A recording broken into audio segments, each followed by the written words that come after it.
Mikhail Bulgakov. Morphine. Chapter 1. It has long been remarked by wise men that happiness is like health. When it is present, one takes no notice of it. But when years have passed, how one recalls happiness then, how one recalls it. As for me, it has now become clear that I was happy in the year 1917, in winter. An unforgettable, blizzard-swept, headlong year. The blizzard that arose caught me up like a shred of torn newspaper, and bore me from a remote district post to a district town. A great matter, you think, a district town? Yet if anyone, like myself, had sat through winter in snowdrifts, through summer in austere and impoverished forests, a year and a half, without departing a single day, if anyone had torn the wrapper from a week-old newspaper with such a pounding of the heart, as a happy lover tears open a pale blue envelope, if anyone had driven 18 versts to a confinement in a sledge-harness tandem, that man, I suppose, would understand me. A kerosene lamp is the most cozy thing in the world, yet I am for electricity. And lo, at last I beheld them once more, those seductive electric bulbs.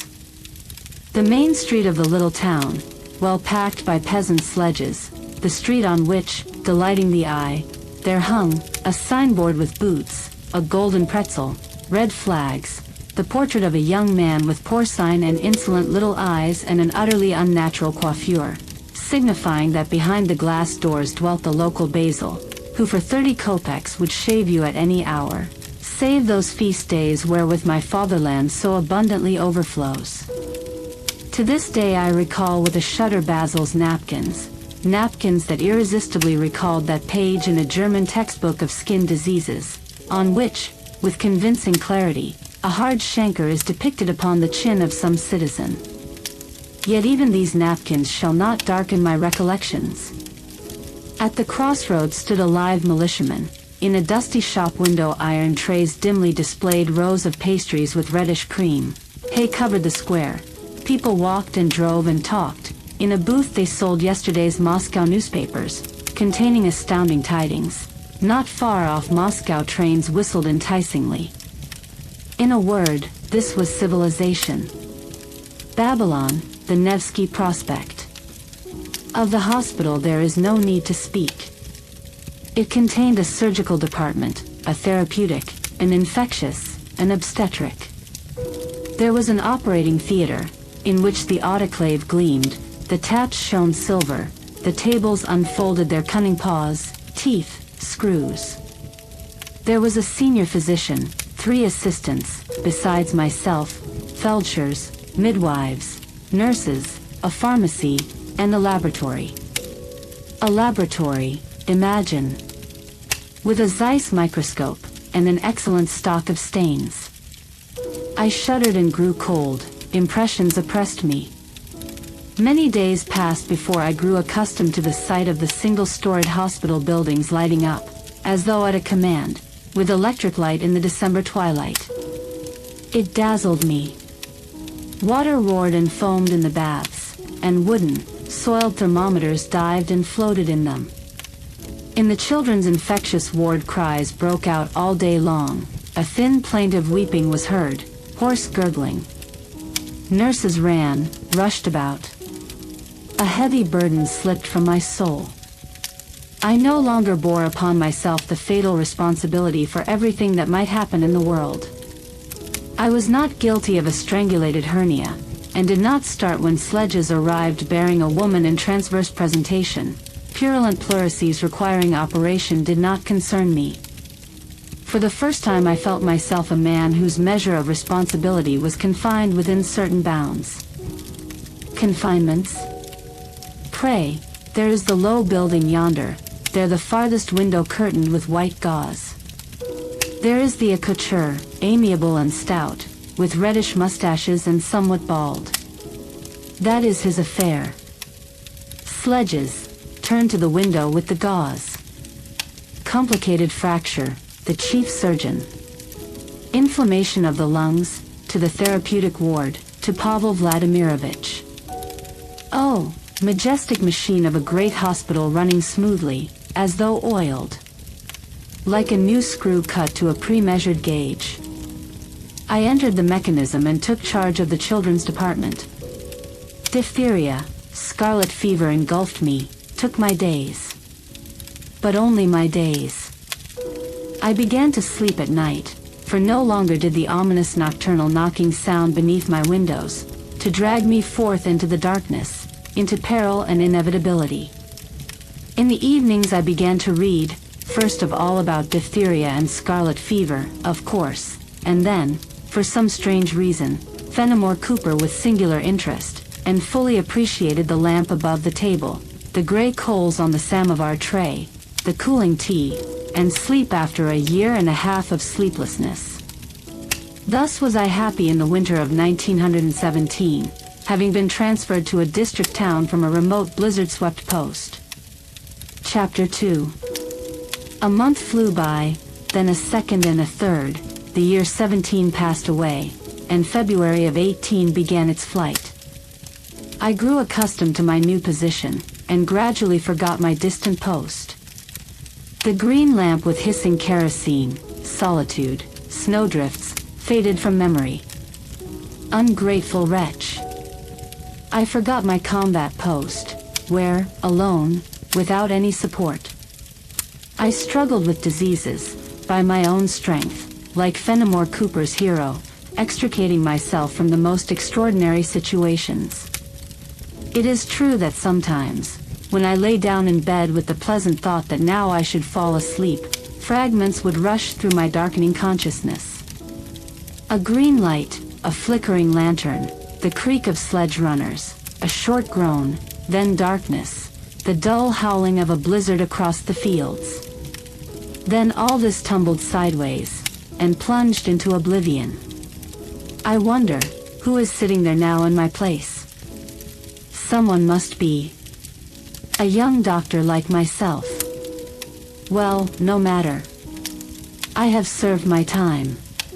February, March, April, and, say, May, and the end of my term. So in late May I shall part with my brilliant town, and return to Moscow. And if the revolution catches me up on its wing, I may have to travel yet, but in any case I shall never see my post again in my life. Never. The capital. A clinic. Asphalt, lights. Thus I mused. Yet all the same it was well that I stayed at the post. I became a brave man. I fear nothing. What have I not treated? In truth? I never treated mental diseases. Wait, is that true? No, wait. The agronomist once drank himself to devils. And I treated him, and rather unsuccessfully. Delirium tremens. Is not that a mental disease? I ought to read psychiatry. Oh, to the devil with it. Some day later in Moscow. For now, first of all children's diseases, and again children's diseases, and especially that penal labor of children's prescribing. Ugh, devil. If a child is 10 years old, say, how much pyramidon may one give him at a dose? 1/10, or 15/100 of a grain? I have forgotten. And if 3 years old? Only children's diseases, and nothing else, enough astounding chances. Farewell, my post. And why does this post so persistently creep into my head this evening? Green fire. Yet I have settled accounts with it for life. Enough. To sleep. Here is a letter. Brought by a chance passer. Give it here. The nurse stood in my entrance hall. A coat with a threadbare collar was thrown over her white overall stamped with the mark. Snow was melting on the cheap blue envelope.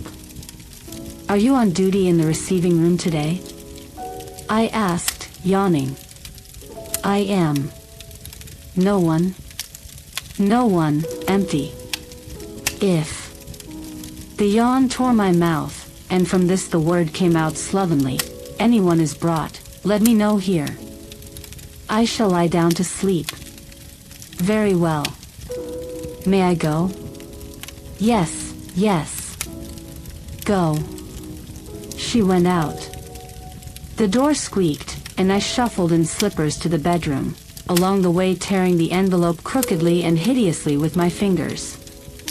In it lay an oblong crumpled form with the blue stamp of my post, my hospital. The unforgettable form. I smiled. How curious, all evening I thought of the post, and here it has come itself to remind me. Presentiment. Beneath the stamp, in chemical pencil, a prescription was scrawled. Latin words, illegible, crossed out. I understand nothing. A muddled prescription, I muttered, and stared at the word, morphine. What, pray, is so extraordinary in this prescription? Ah yes, 4% solution. Who writes 4% morphine solution? What for? I turned the sheet over, and my yawn vanished. On the reverse, in ink, in a limp and sprawling hand, was written, 11th February, 1918. Dear Collega, forgive me for writing on a scrap. No paper at hand. I am very gravely and unpleasantly ill. There is no one to help me, nor do I wish to seek help from anyone save you. For the second month I sit at your former post. I know you are in the town and comparatively near me. In the name of our friendship and our university years, I beseech you to come to me as soon as possible. If only for a day. If only for an hour. And if you tell me I am hopeless, I shall believe you. But perhaps it may still be possible to save myself? Yes, perhaps it may still be possible. May hope gleam for me? To no one. I beg you, reveal the contents of this letter. Maria.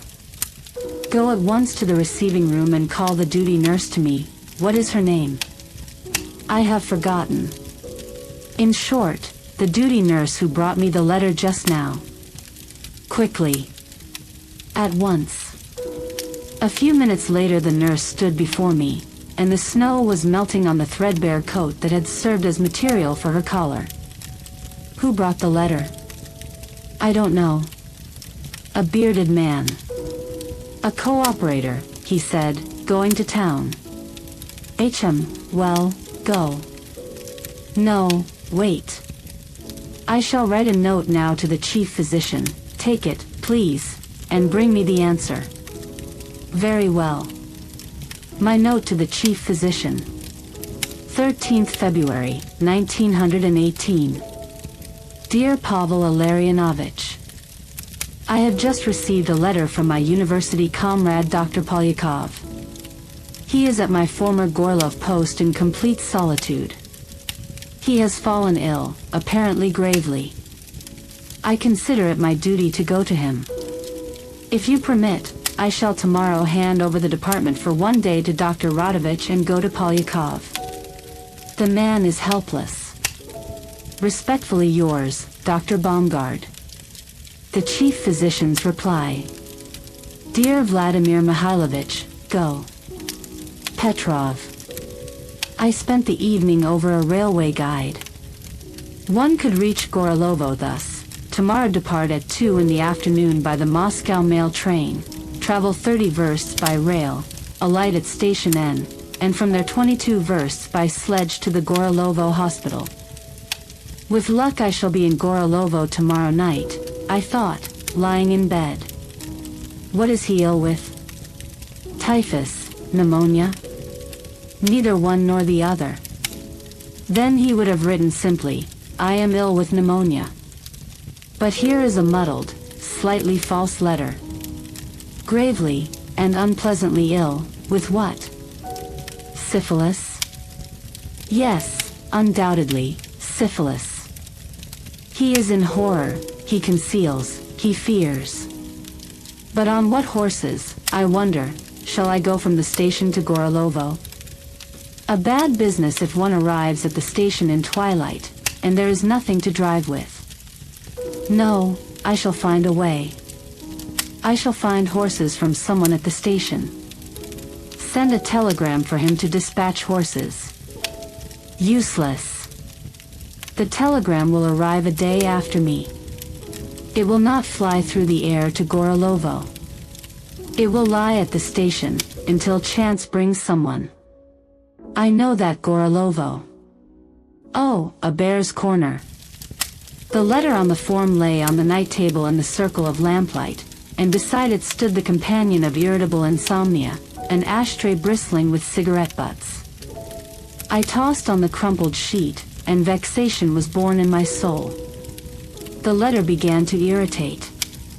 In truth, if nothing acute, but, say, syphilis, why does he not come here himself? Why must I rush through a blizzard to him? Shall I cure him of Louise in one evening, pray? Or of cancer of the esophagus? What cancer? He is 2 years younger than I. He is 25. Gravely, sarcoma? The letter is absurd, hysterical. A letter that may give the recipient migraine. And here it is. It draws the vein at the temple. In the morning you wake, and from the vein it creeps up to the crown, grips half the head, and towards evening you swallow pyramidon with caffeine. And how is it in a sledge with pyramidon? I must take the Felcher's traveling fur coat tomorrow, or I shall freeze in my overcoat. What is the matter with him?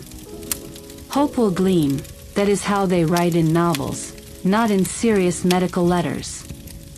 Sleep, sleep. Think no more of it. Tomorrow all will be clear. Tomorrow. I turned the switch, and instantly darkness devoured my room. Sleep. The vein aches. But I have no right to be angry with a man for an absurd letter without yet knowing what the matter is. The man suffers in his own way, writes to another. As best he can, as he understands. And it is unworthy, because of migraine, because of anxiety, to vilify him even in thought. Perhaps the letter is neither false nor romantic. I have not seen him. Seryozka Polyakov, for 2 years, but I remember him perfectly. He was always a very sensible man. Yes. So some calamity has happened. And my vein grows lighter. Evidently sleep is coming. What is the mechanism of sleep? I read in physiology, but the matter is obscure. I do not understand what sleep means. How do brain cells fall asleep? I do not understand. I say in secret. And I am somehow sure that the very compiler of the physiology is not very firmly certain either. One theory is as good as another. There stands Seryozka Polyakov in a green tunic with gold buttons over a zinc table, and on the table a corpse. Yes, well, this is a dream. Chapter 3. Knock, knock. Boom, boom, boom. Aha. Who? Who? What? Ah, they are knocking. Ah, devil, they are knocking. Where am I? What am I? What is the matter? Yes, in my own bed. Why do they wake me? They have the right, because I am on duty. Wake up. Dr. Bomgard. There goes Maria shuffling to open the door. What time is it? 12:30. Night. So I have slept only 1 hour. How is the migraine? Present. Here it is. A soft knock at the door. What is it? I opened the door to the dining room a crack. The nurse's face looked at me out of the darkness, and I saw at once that it was pale, that the eyes were dilated, agitated. Who has been brought? A doctor from the Gorilovo post, the nurse answered hoarsely and loudly. The doctor has shot himself. Polyakov? It cannot be. Polyakov? I do not know the name. Here is what. I am coming at once, at once. And you run to the chief physician, wake him this instant. Tell him I summon him urgently to the receiving room. The nurse started away, and the white patch vanished from my sight. 2 minutes later the cruel blizzard, dry and stinging, lashed my cheeks on the porch, blew up the skirts of my coat, froze my frightened body. In the windows of the receiving room white, restless light blazed. On the porch, in a cloud of snow, I collided with the senior physician, hurrying to the same place as I. Yours? Polyakov? Asked the surgeon, coughing.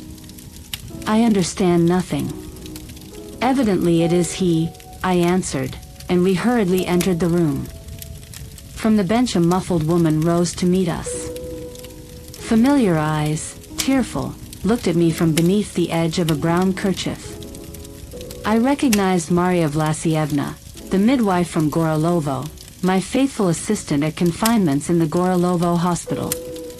Polyakov? I asked. Yes, answered Maria Vlasievna. Such horror, doctor. I drove, trembled all the way. If only I might bring him. When? This morning, at dawn, Maria Vlasievna muttered. The watchman came running, says. A shot in the doctor's quarters. Beneath the lamp pouring foul, anxious light lay Dr. Polyakov, and at the first glance at his lifeless, stone-like feet in felt boots my heart gave its habitual start. They took the cap from him, and matted, damp hair appeared. My hands, the nurse's hands. Maria Vlasievna's hands flickered over Polyakov, and white gauze with spreading yellow-red stains came out from under the coat. His chest rose feebly. I felt the pulse and started. The pulse vanished under my fingers, stretched and broke into a thread with frequent, frail knots. Already the surgeon's hand reached to the shoulder, pinched the pale flesh to inject camphor.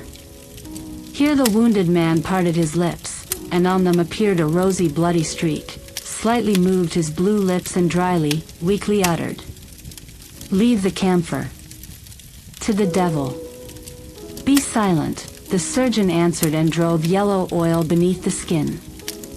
The pericardium is probably pierced, whispered Maria Vlasievna, clutching the edge of the table and gazing into the endless eyelids of the wounded man. His eyes were closed.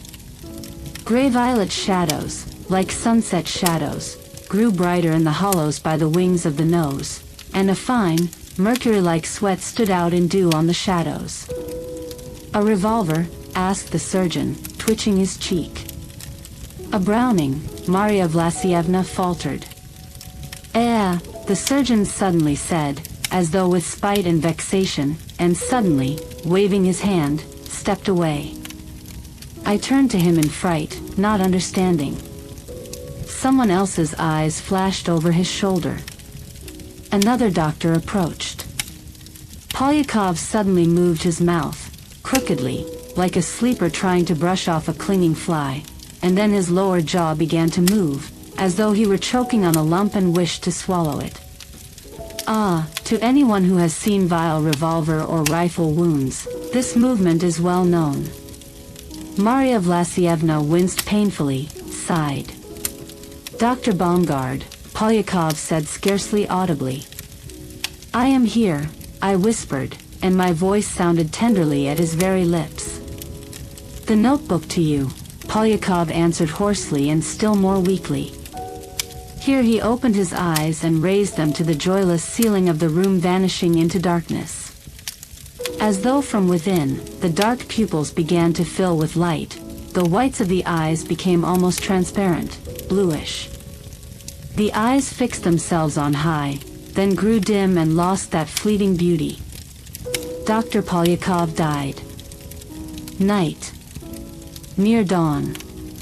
The lamp burns very clearly, for the town sleeps and there is much electric current. All is silent, and Polyakov's body is in the chapel. Night. On the table before my eyes, inflamed from reading, lie the opened envelope and a sheet. On it is written, "Dear comrade, I shall not wait for you. I have changed my mind about being treated. It is hopeless. And I no longer wish to suffer. I have tried enough. I warn others, be cautious with the white crystals soluble in 25 parts of water. I trusted them too much, and they have ruined me. I give you my diary. You always seemed to me a curious man and a lover of human documents. If it interests you, read the history of my illness. Farewell. Yours, S. Polyakov." A postscript in large letters. I beg that no one be blamed for my death. Physician Sergei Polyakov. 13th February, 1918. Beside the suicide's letter lay a notebook of the sort of common exercise books in black oilcloth. Chapter 4. The Diary of Polyakov, from January 1917 to February 1918, rendered here in full, without alteration. 1917, the 20th of January. And very glad. And glory to God, the more remote, the better. I cannot bear the sight of people, and here I shall see no people save sick peasants. But they, at least, will not touch my wound.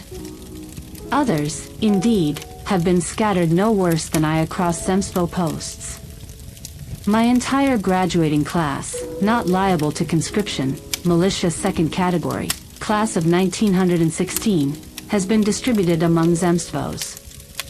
This, however, interests no one. From acquaintances I learned only of Ivanov and Bomgard. Ivanov chose the Archangel province, a matter of taste, and Bomgard, as the Feldshur said, sits at a remote post like mine, 3 districts away, in Gorilovo. I thought of writing to him, but changed my mind. I wish to see and hear no people. 21st January. Blizzard. Nothing. 25th January. What a clear sunset. Migraine, a combination of antipyrin, caffeine, and citric acid. In powders of 1 gram each. Can one really give 1 gram? One can. 3rd February. Today I received newspapers from last week. I did not read them, but felt drawn to glance at the theater section. Ida was performed last week. So she ascended the elevation and sang, "My dear friend, come to me." Her voice is extraordinary, and how strange that so clear, so vast a voice should be given to a dark little soul. Here a break, 2 or 3 pages torn out. Of course it is unworthy, Dr. Polyakov. And gymnasium stupid to heap street abuse upon a woman because she left. She does not wish to live, she left. And that is all. How simple, in essence. An opera singer took up with a young doctor, lived with him a year, and left. Kill her? Kill. Ah, how foolish, how empty. Hopeless. I do not wish to think. I do not wish. 11th February. All blizzards, and blizzards. They bury me. Whole evenings I am alone, alone. I light the lamp and sit. By day I still see people. But I work mechanically. I have grown accustomed to the work. It is not so terrible as I thought before. The war hospital helped me greatly. At least I did not arrive here wholly illiterate. Today for the first time I performed a version operation. So 3 people are buried here beneath the snow, I, Anna Kirilovna, the midwife Feldshurist, and the Feldshur. The feldsher is married. They, the feldsher staff, live in the wing. And I am alone. 15th February. Last night a curious thing happened. I was preparing to go to bed when suddenly pains began in the region of my stomach. But what pains? Cold sweat broke out on my forehead. After all, our medicine is a doubtful science, I must remark. Why should a man who has absolutely no disease of stomach or intestines, appendicitis, for example, whose liver and kidneys are excellent, whose bowels function perfectly, suffer such pains at night that he rolls about the bed? Groaning, I reached the kitchen where the cook sleeps with her husband Vlas. I sent Vlas to Anna Kirillovna. She came to me in the night and was obliged to inject morphine. She says I was quite green. Why? Our feldsher I do not like. Unsociable. But Anna Kirillovna is a very kind and cultivated person. I wonder how a not old woman can live in complete solitude in this snowy coffin. Her husband is in German captivity. I cannot but render praise to him who first extracted morphine from poppy heads. A true benefactor of mankind. The pain ceased 7 minutes after the injection. Curious, the pains came in full waves, giving no pause, so that I positively suffocated, as though a red-hot bar had been thrust into my belly and twisted. For minutes after the injection I began to distinguish the wave-like nature of the pain. It would be very good if a physician could test many medicines upon himself. Quite another would be his understanding of their action. After the injection, for the first time in many months, I slept deeply and well, without thoughts of her who deceived me. 16th February. Today at reception Anna Kirillovna inquired how I felt and said that for the first time during all this while she saw me not gloomy. Am I gloomy? Very, she answered with conviction and added that she was astonished I was always silent. Such is my nature. But that is a lie. Before my family drama I was a very cheerful man. Twilight comes early. I am alone in the house. In the evening pain came, but not strong, a shadow of yesterday's pain, somewhere behind the breastbone. Fearing a return of yesterday's attack, I injected myself 1 centigram into the thigh. The pain ceased almost instantly. It is good that Anna Kirillovna left the file. 18th. For injections are not terrible. 25th February. What an odd creature this Anna Kirillovna is. As though I were not a doctor, half a syringe equals 0.015 morphine? Yes. 1st March. Dr. Polyakov, be cautious. Nonsense. Twilight. But for half a month now I have not once returned in thought to the woman who deceived me. The motive from her part in Ida has left me. I am very proud of this. I am a man. Anna K. has become my secret wife. It could not be otherwise. We are confined on a desert island. The snow has changed, become somehow grayer. The severe frosts are gone, but blizzards from time to time renew themselves. The first moment, a sensation of touch upon the neck. This touch grows warm and spreads. In the second moment a cold wave suddenly passes beneath the pit of the stomach, and following it comes an extraordinary clarification of thought and an explosion of capacity for work. Absolutely all unpleasant sensations cease. This is the highest point of manifestation of human spiritual power. And if I were not corrupted by medical education, should say that normally a man can work only after an injection of morphine. Indeed, what use is a man if the slightest neuralgia can completely unseat him? Anna K. is afraid. I reassured her, saying that from childhood I had been distinguished by tremendous strength of will. 2nd March. Rumors of something grandiose. It is said that Nicholas II has been overthrown. I go to bed very early. At 9 o'clock. And I sleep sweetly. 10th March. There a revolution is taking place. The day has grown longer, and the twilight seems somewhat bluer. Such dreams at dawn I have never seen before. They are double dreams. And the principal one, I should say, is glassy. It is transparent. So here, I see a fearsomely lighted proscenium. From it pours a many-colored ribbon of lights. Amneris, swaying her green feather, sings. The orchestra, utterly unearthly, is extraordinarily full-sounding. I cannot convey it in words. In short, in a normal dream music is soundless. Normal? The question still remains, which dream is more normal? However, I jest, soundless, but in my dream it is heard quite celestially. And the chief thing is that I can by my own will strengthen or weaken the music. I remember in War and Peace, it is described how Petya Rostov in Half Sleep experienced the same state. Leo Tolstoy is a remarkable writer. Now about transparency, so through the iridescent colors of Ida, there appears quite realistically the edge of my writing table visible from the door of the study, the lamp, the gleaming floor, and there are heard, breaking through the wave of the Bolshoi Theater Orchestra, clear footsteps treading pleasantly like muffled castanets. So, 8 o'clock, this is Anna K., coming to wake me and tell what is happening in the reception room. She does not guess that there is no need to wake me, that I hear everything and can speak with her. And I made such an experiment yesterday. Anna. Sergei Vasilyevich. I hear.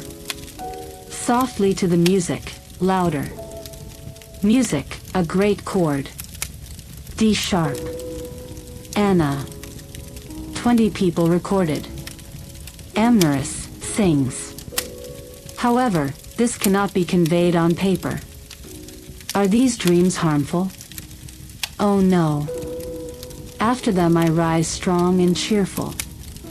And I work well. I have even developed an interest, whereas before there was none. And small wonder, all my thoughts were concentrated on my former wife. And now I am calm. I am calm. 19th March. Last night I had a quarrel with Anna K. I will no longer prepare the solution. I began to persuade her. Nonsense, Anusia. Am I a child, pray? I will not. You will perish. Well, as you wish. Understand that I have pains in the chest. Be treated. Where? Go on leave. Morphine is not a cure. Then she thought and added. I cannot forgive myself for preparing you that second file. What, am I a morphinist, pray? Yes, you are becoming a morphinist. So you will not go? No. Here for the first time I discovered in myself an unpleasant capacity to grow angry and, above all, to shout at people when I am in the wrong. However, this did not come at once. I went into the bedroom. Looked. At the bottom of the file a little remained. I drew it into the syringe. It proved a quarter of a syringe. And I hear behind me, like a faithful dog, she followed. And tenderness surged in me, but I strangled it. I turned and, baring my teeth, said, "Will you do it or not?" And she waved her hand, as one doomed, no matter, and quietly answered, "Let me do it." An hour later I was in normal condition. Of course I asked her forgiveness for the senseless rudeness. I myself do not know how it came over me. Before I was a polite man. She reacted strangely to my apology. She fell on her knees, pressed herself to my hands and said, "I am not angry with you. No. I now know that you are lost. I know it. And I curse myself for having given you that injection then. I calmed her as best I could, assuring her that she was in no way to blame, that I myself answer for my actions. I promised her that from tomorrow I would seriously begin to wean myself, reducing the dose. How much did you inject just now? Nonsense. 3 syringes of 1% solution. She clutched her head and was silent. Do not worry. In essence, I understand her anxiety. Indeed, morphine hydrochloride is a terrible thing. Habit forms very quickly. But a small habit is not yet morphinism. In truth, this woman is the only faithful, true person to me. And in essence, she ought to be my wife. That one I have forgotten. Forgotten. And yet thanks to morphine for that. 8th April, 1917. This is torment. 9th April. Spring is terrible. The devil in the file. Cocaine, the devil in the file. Its action is thus. After injecting 1 syringe of 2% solution, there comes almost instantly a state of calm, immediately passing into ecstasy and bliss. And this lasts only 1-2 minutes. And then everything vanishes without trace, as though it had never been. Pain comes, horror, darkness. Spring thunders, black birds fly from naked branches to branches, and far off the forest stretches to the sky in broken black bristles, and behind it burns, seizing a quarter of the sky, the first spring sunset. I pace the solitary empty large room in my doctor's quarters diagonally from door to window, from window to door. How many such walks can I make? 15 or 16, no more. And then I must turn and go into the bedroom. On the gauze lies the syringe beside the file. I take it and, carelessly smearing iodine on the punctured thigh, thrust the needle into the skin. There is no pain. Oh, on the contrary, I anticipate the euphoria that will now arise. And here it arises. I know it because the sounds of the accordion on which the delighted with spring watchman Vlas plays on the porch, ragged, hoarse sounds of the accordion, dully flying through the glass to me, become angelic voices, and the rough basses in the swelling bellows boom like a heavenly choir. But here is the moment, and the cocaine in the blood by some mysterious law, not described in any pharmacology, turns into something new. I know, this is a mixture of devil and my blood. And Vlas sinks on the porch, and I hate him, and the sunset, restlessly rumbling, scorches my entrails. And so several times in succession, during the evening, until I understand that I am poisoned. The heart begins to beat so that I feel it in my hands, in my temples, and then it plunges into the abyss, and there are seconds when I think that Dr. Polyakov will never return to life. 13th April. I, unhappy Dr. Polyakov, fallen ill in February of this year with morphinism, warn all upon whom such a fate as mine may fall, do not try to replace morphine with cocaine. Cocaine is the vilest and most treacherous poison. Yesterday Anna barely revived me with camphor, and today I am a half-corpse. 6th May, 1917. It is long since I took up my diary. A pity. In essence, this is not a diary, but a case history, and evidently I have a professional inclination towards my only friend in the world, if one does not count my sorrowful and often weeping friend Anna. So, if we are to keep a case history, then here it is. I inject myself morphine twice a day, at 5 in the afternoon, after dinner, and at 12 at night before sleep. 3% solution, 2 syringes. Consequently, I receive at one time 0.06 grams. Considerable. My previous entries are somewhat hysterical. There is nothing especially terrible. It in no way affects my capacity for work. On the contrary, all day I live on the night injection of the previous day. I cope splendidly with operations. I am impeccably attentive to prescriptions, and I pledge my physician's word that my morphinism has caused no harm to my patients. I hope it will cause none. But another thing torments me. It seems to me that someone will learn of my vice. And it is hard for me at reception to feel on my back the heavy probing gaze of my feldsher assistant. Nonsense. He does not guess. Nothing betrays me. The pupils can betray me only in the evening, and in the evening I never encounter him. The terrible depletion of morphine in our pharmacy I replenished by going to the district center. But even there I had to endure unpleasant moments.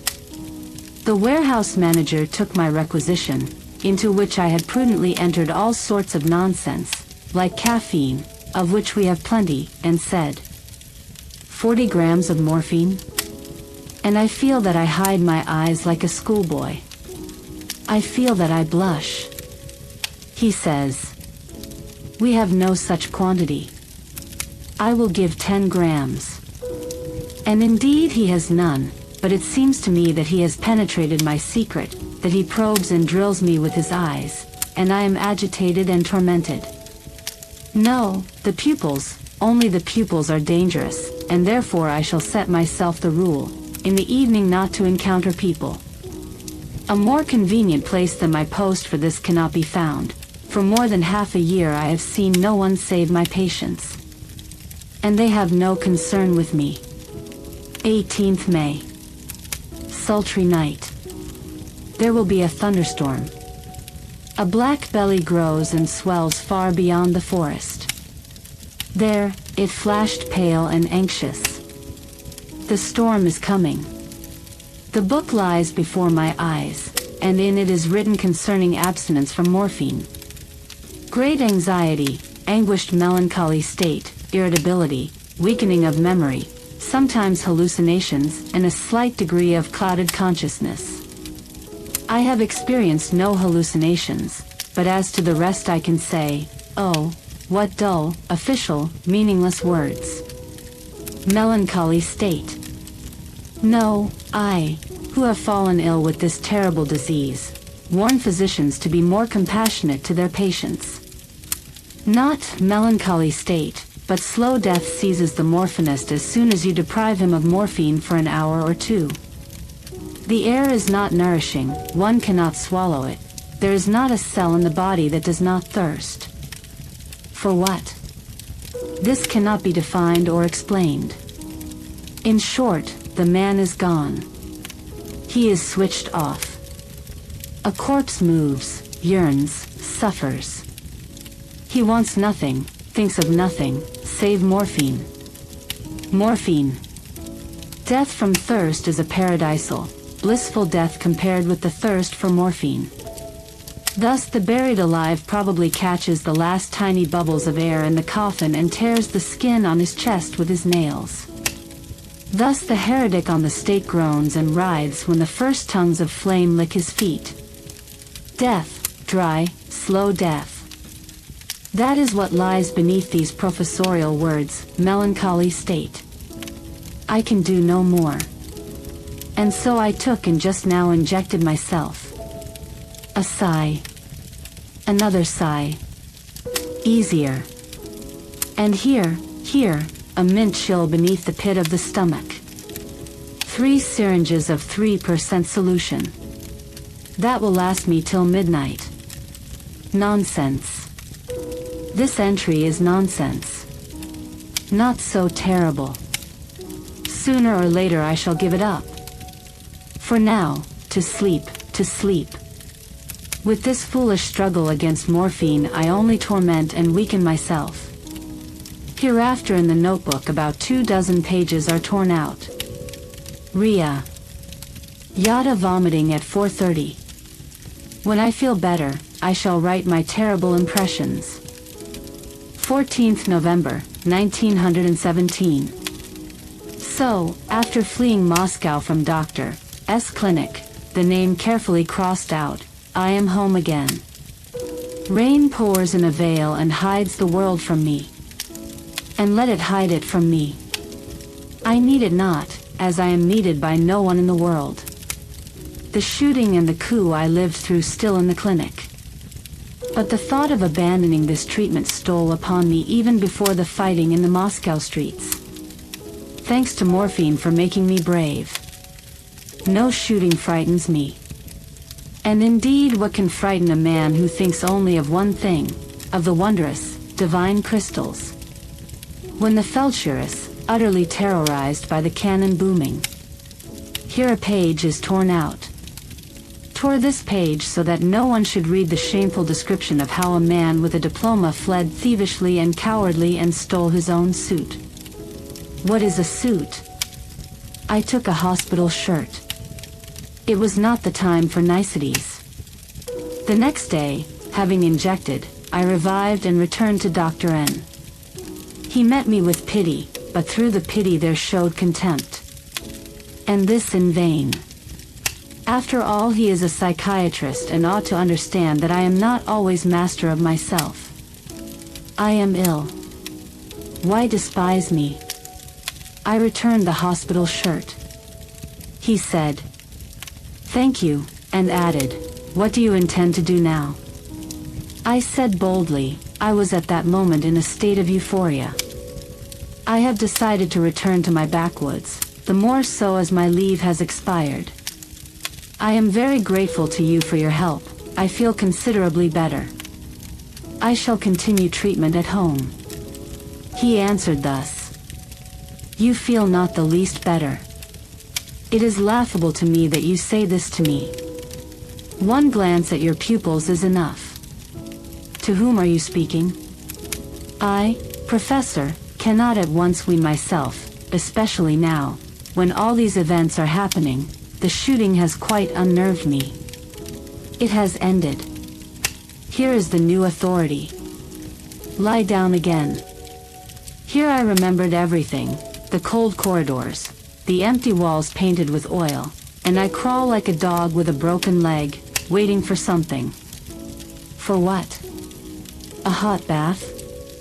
An injection of 0.05 grams of morphine. A dose from which, truly, one does not die, but only, and all the anguish remains, lies like a burden, as it lay. Empty nights, the shirt I tore on myself, begging to be let out? No. No. They invented morphine, drew it from the dried clicking heads of the divine plant, so find then a way to treat without torment. I stubbornly shook my head. Here he rose, and I suddenly rushed in fright to the door. It seemed to me he wanted to lock the door behind me and keep me by force in the clinic. The professor flushed. I am not a prison warder, he said, not without irritation, and this is not Buturkey. Sit quietly. You boasted that you were perfectly normal 2 weeks ago. Yet meanwhile, he expressively repeated my gesture of fright, I am not detaining you. Professor, return my written undertaking. I beg you, and even my voice trembled piteously. Please. He clicked the key in the desk and gave me my undertaking, that I bound myself to undergo the entire 2-month course of treatment and that I might be detained in the clinic, etc., in short, the usual type. With a trembling hand I took the undertaking and hid it, murmuring, "Thank you." Then I rose to leave. And went. Dr. Polyakov sounded behind me. I turned, holding the door handle. Here is what, he began, think again. Understand that sooner or later you will end in a psychiatric hospital, only a little later. And in a much worse condition. I dealt with you still as with a physician. But then you will come in a state of complete mental breakdown. You, my dear fellow, ought not really to practice, and it would be criminal not to warn your place of service. I shuddered and clearly felt the color drain from my face, though there is very little of it anyway. I beg you, Professor, say nothing to anyone. Otherwise they will remove me from service. Brand me ill. Why do you want to do this to me? Go, he cried vexedly, go. I shall say nothing. You will be brought back anyway. I left and, I swear, all the way I jerked with pain and shame. Why? Very simple.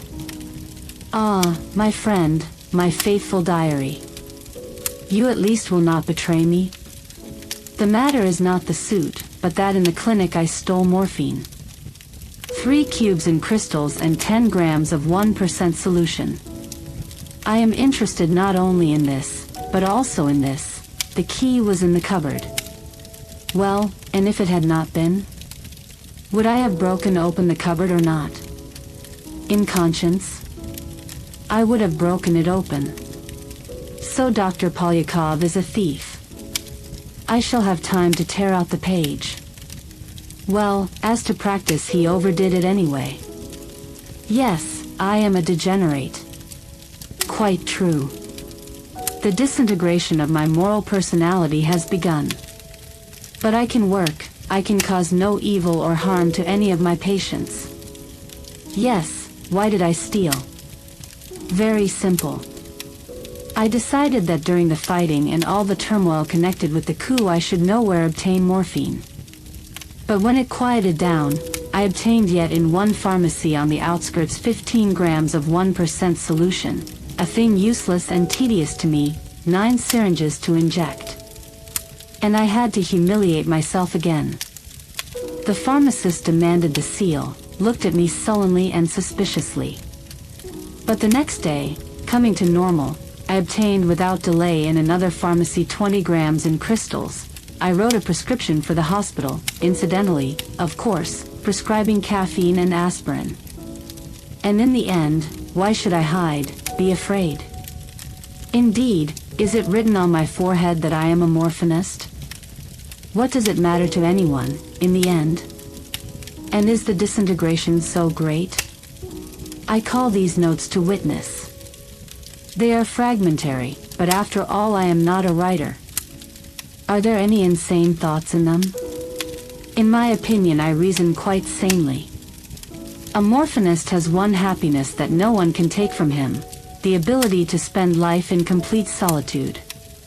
And solitude, this is important, significant thoughts, contemplation, calm, wisdom. The night flows, black and silent.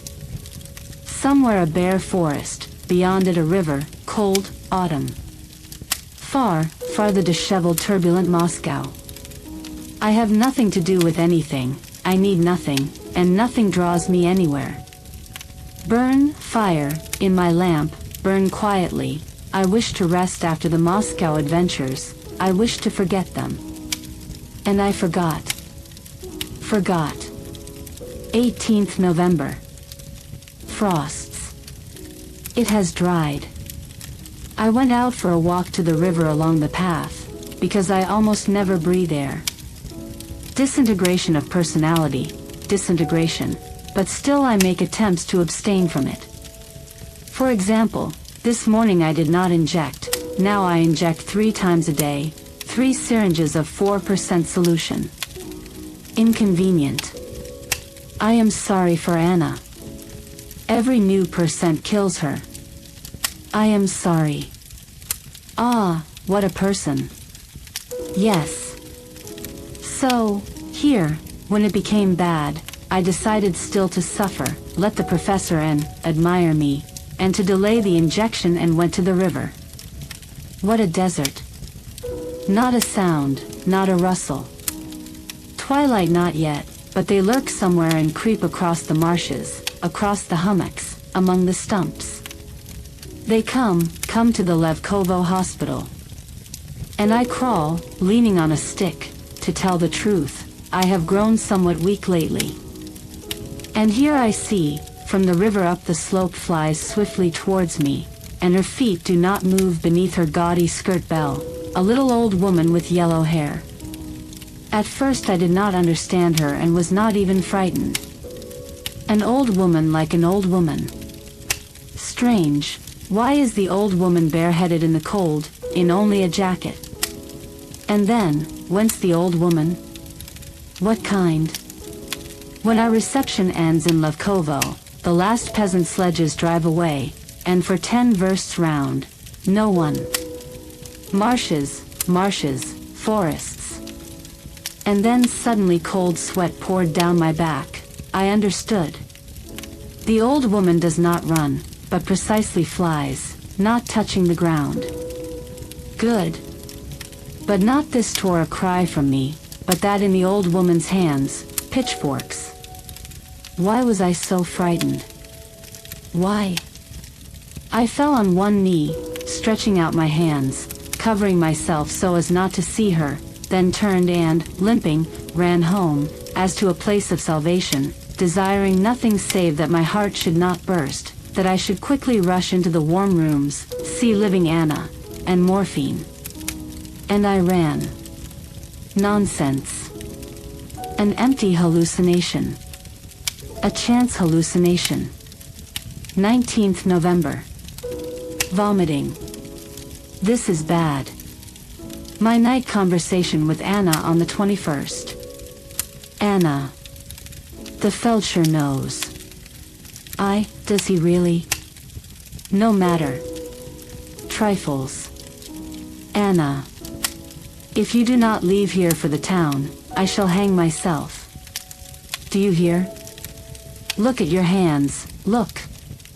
They tremble a little. This in no way hinders my work. Anna. Look, they are transparent. Skin and bone alone. Look at your face. Listen, Serioza.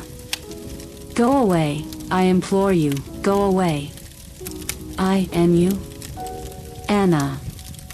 Go away. Go away. You are perishing. Well, that is strongly said. But indeed I myself do not understand why I have weakened so quickly. After all, it is not a full year that I am ill. Evidently such is my constitution. Anna, sadly. What can bring you back to life? Perhaps this amorous of yours, your wife? Oh no. Be calm. Thanks to morphine, it has delivered me from her. Instead of her, morphine. Anna. My God, what shall I do? I thought that only in novels are there such as this Anna. And if I ever recover, I shall forever unite my fate with hers. Let that one not return from Germany. 27th December. It is long since I took the notebook in hand. I am wrapped up, the horses wait. Bomgard has left the Gorilovo post, and I have been sent to replace him. To my post, a woman doctor. Anna is here. She will come to me. At least 30 versts. We have firmly decided that from the 1st of January I shall take a month's leave on account of illness and go to the professor in Moscow. Again I shall give a written undertaking, and for a month I shall suffer in his clinic in human torment. Farewell, Levkovo. Anna, farewell. 1918. January. I did not go. I cannot part with my crystalline soluble God. During treatment I shall perish. And more often the thought comes to me that I need not be treated. 15th January. Vomiting in the morning. 3 syringes of 4% solution at twilight. 3 syringes of 4% solution at night. 16th January. Operating day, therefore great abstinence, from night till 6 in the evening. At twilight, the most terrible time, already in the house I distinctly heard a voice, monotonous and menacing, which repeated, Sergei Vasilievich. Sergei Vasilievich. After the injection everything passed at once. 17th January.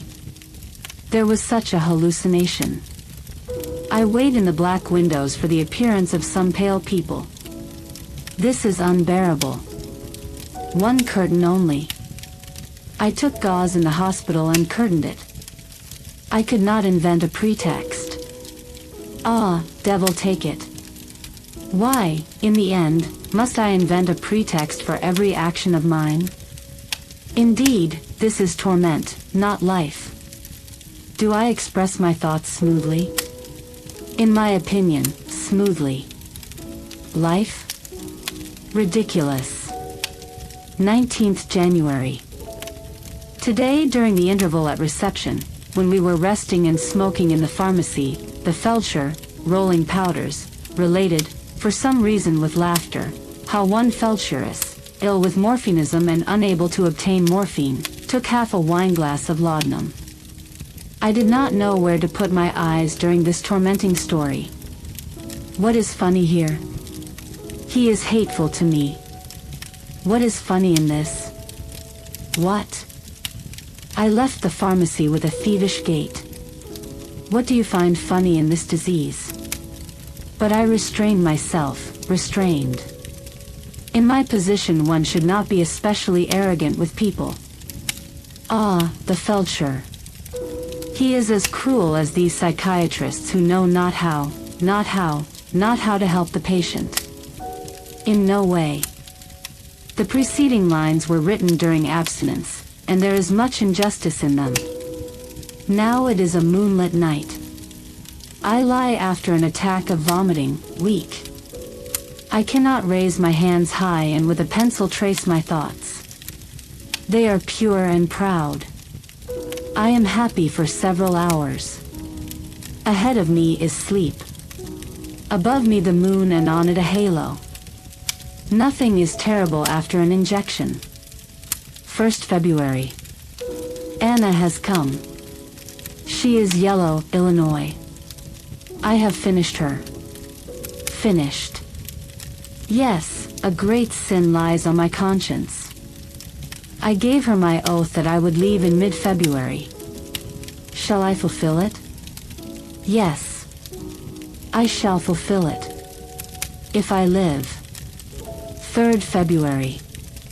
So, the slide. Icy and endless, like that from which in childhood the sledge bore away the fairy tale Kai. My last flight down this slide, and I know what awaits me below. Ah, Anna, what great grief will soon be yours, if you loved me. 11th February. I have decided thus. I shall turn to Bomgard. Why precisely to him? Because he is not a psychiatrist, because he is young and a university comrade.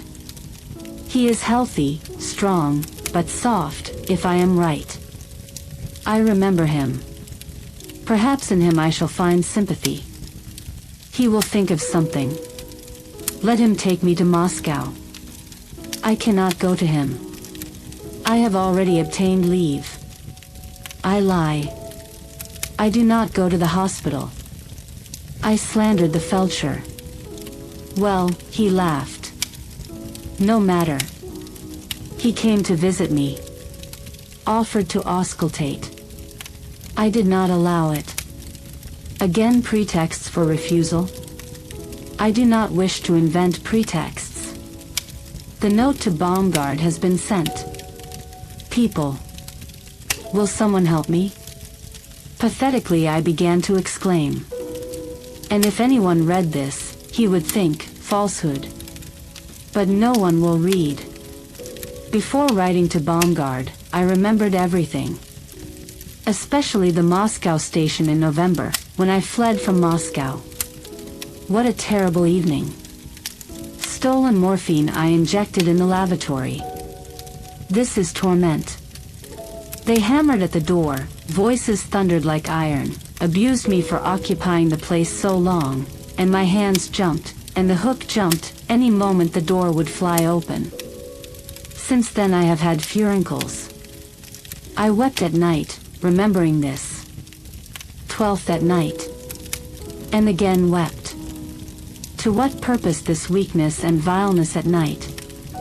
13th February, 1918, at dawn in Gorilovo.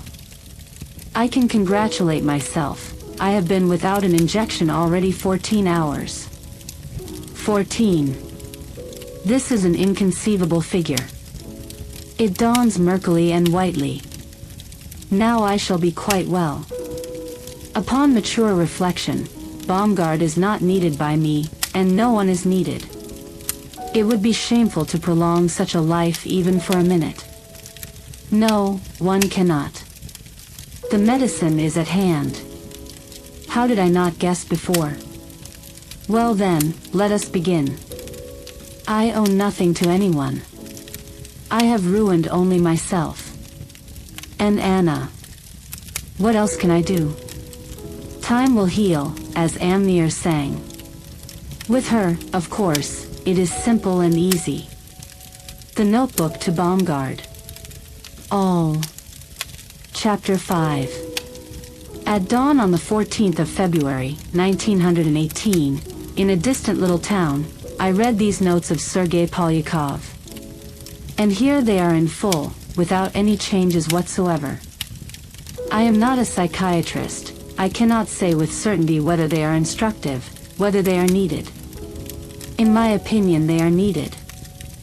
Now that 10 years have passed, the pity and fear aroused by the notes have naturally gone. That is natural, yet, rereading these notes now, when Polyakov's body has long since moldered away and the memory of him has quite vanished, I have retained an interest in them. Perhaps they are needed. I take upon myself the boldness to decide affirmatively. Anna K. died in 1922 of typhus, on that same post where she worked. Amneris, Polyakov's first wife, is abroad, and will not return. May I publish the notes given me? I may. I publish them. Dr. Bomgard. 1927. Autumn.